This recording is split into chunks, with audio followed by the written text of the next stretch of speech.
Modern Warfare 2's Remastered campaign released earlier this weekend. With it brought a wave of nostalgia, a trip down memory lane for a lot of players, myself included.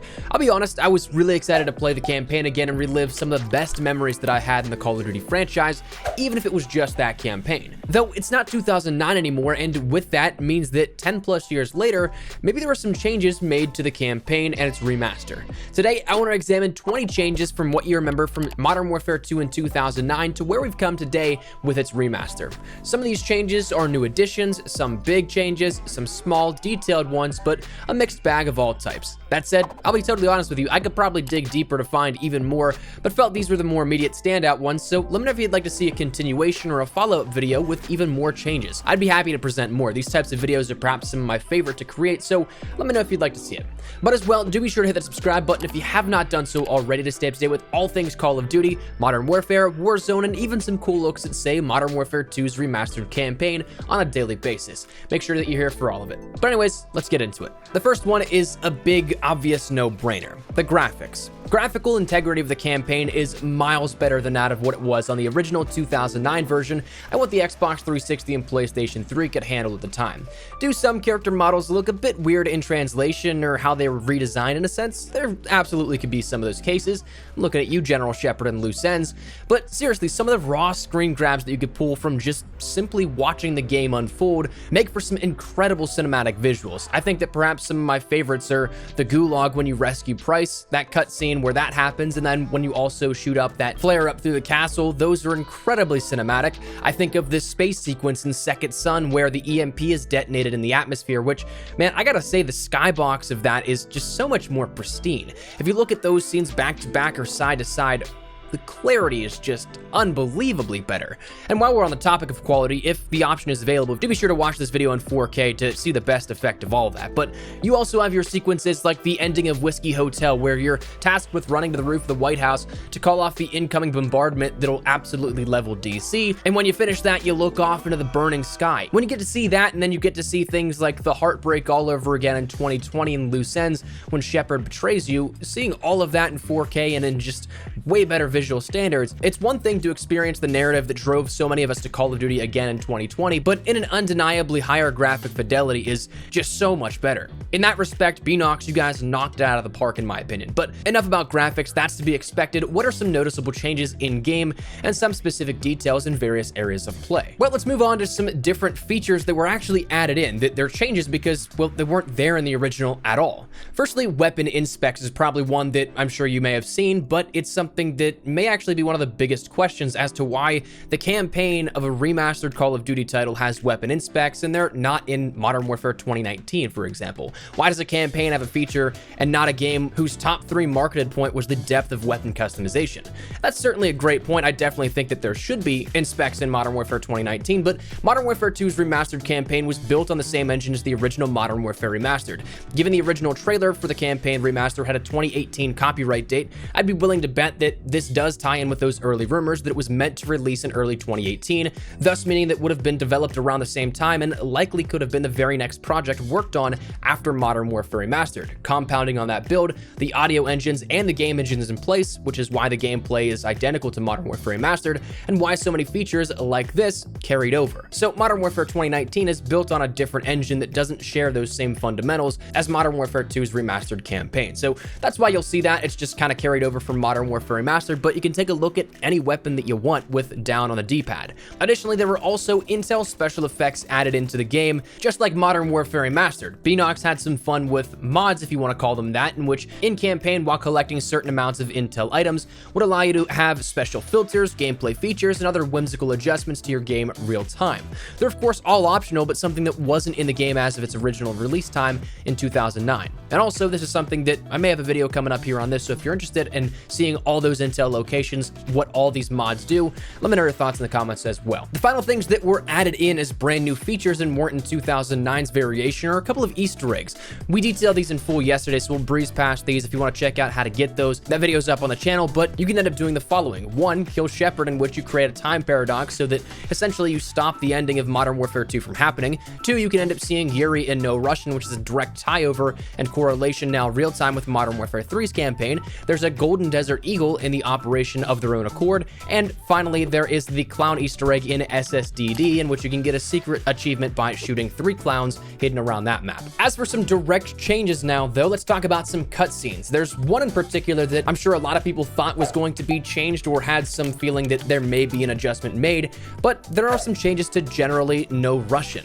Like the original version in Germany, German versions are still intact in the same capacity that they were in 2009, that if you take part in shooting civilians, you'll get a mission failed message saying that you shot civilians. That part is an alteration overall, but not necessarily a difference from the original. What is different, though, is that the Russian version, or I guess lack thereof it in relation to the mission, is relevant in 2020. Because of no Russian, Sony Russia did not release Modern Warfare 2's remastered campaign at all, and seems to have no plans on doing so. Previously, the Russian version of the game beforehand was removed, then reintroduced without the inclusion of no Russian. Whether that happens later down the line is yet to be seen, but Russian players do seem to still have the opportunity to obtain the remaster on Xbox One and BNet once it releases on April 30th. Additionally, in no Russian overall, though, the way that Makarov shoots Alan at the end is different. It's a little bit more dramatic, where he pulls in Alan and shoots him then, instead of just a quick pop as he's about to walk in, and also the approach makes it a little bit more personal and therefore adds more depth and gravity to the situation. Another classic that was slightly altered was that of the loose ends cutscene, where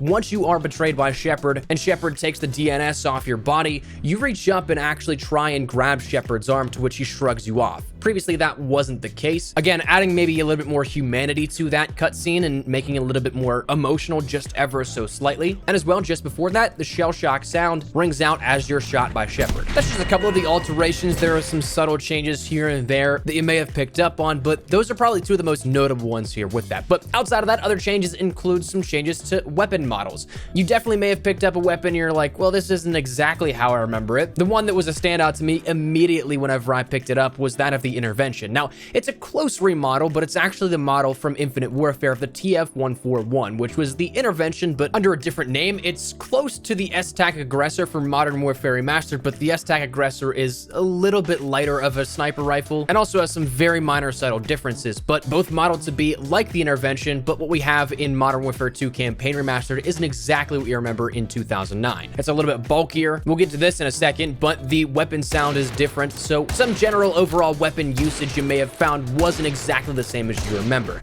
Weapon scopes were also something that changed in some characteristics. While of course your things like your ACOG weren't touched, things like your sniper scopes were. They now utilize the dual rendering mechanics and are no longer just a black screen outside of what the scope area is. Thermal's a close exception. It almost covers your entire viewpoint, but you can see around the peripheries there are some minor details that you can still see the outside world. Like we just mentioned, some weapon sounds are different. The fire audio for the Intervention is different. The SCAR is a little bit different. The rockets don't sound exactly the same, so you'll pick up on some of that stuff that made sound a little bit different in terms of the audio design compared to 2009. Some weapon reloads aren't exactly the same as you remember them, some having a little bit more flair, some being a little dulled down, but some changes no less. There are, of course, still weapons that have everything exactly the same, but there are some that just didn't translate one-to-one. Additionally, in-game, your HUD elements are different. Some are just entirely different graphics, some are different placements. Such things being your D-pad is now on the left side, whereas it was previously on the right.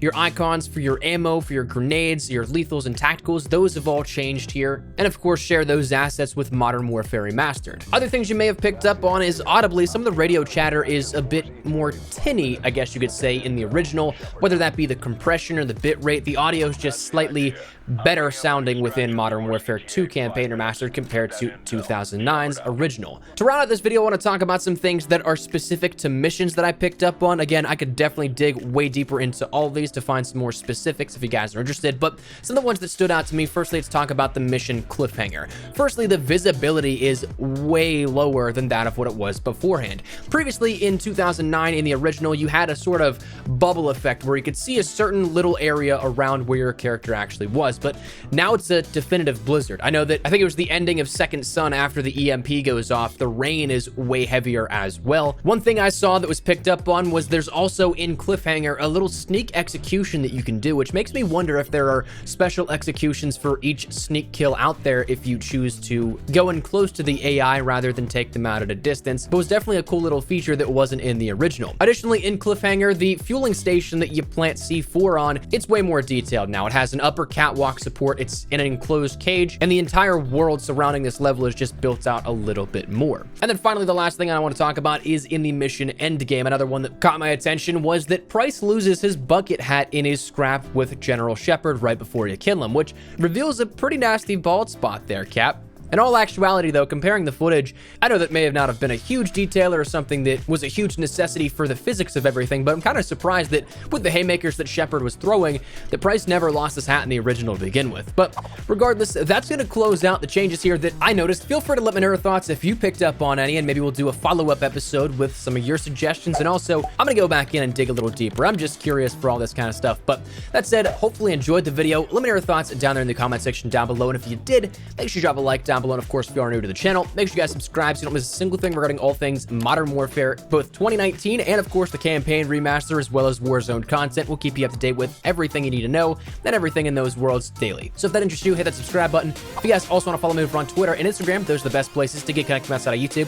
Practically live on both those, so if you guys want to strike up a conversation, ask me a question, whatever it may be, that link is down there in the description below.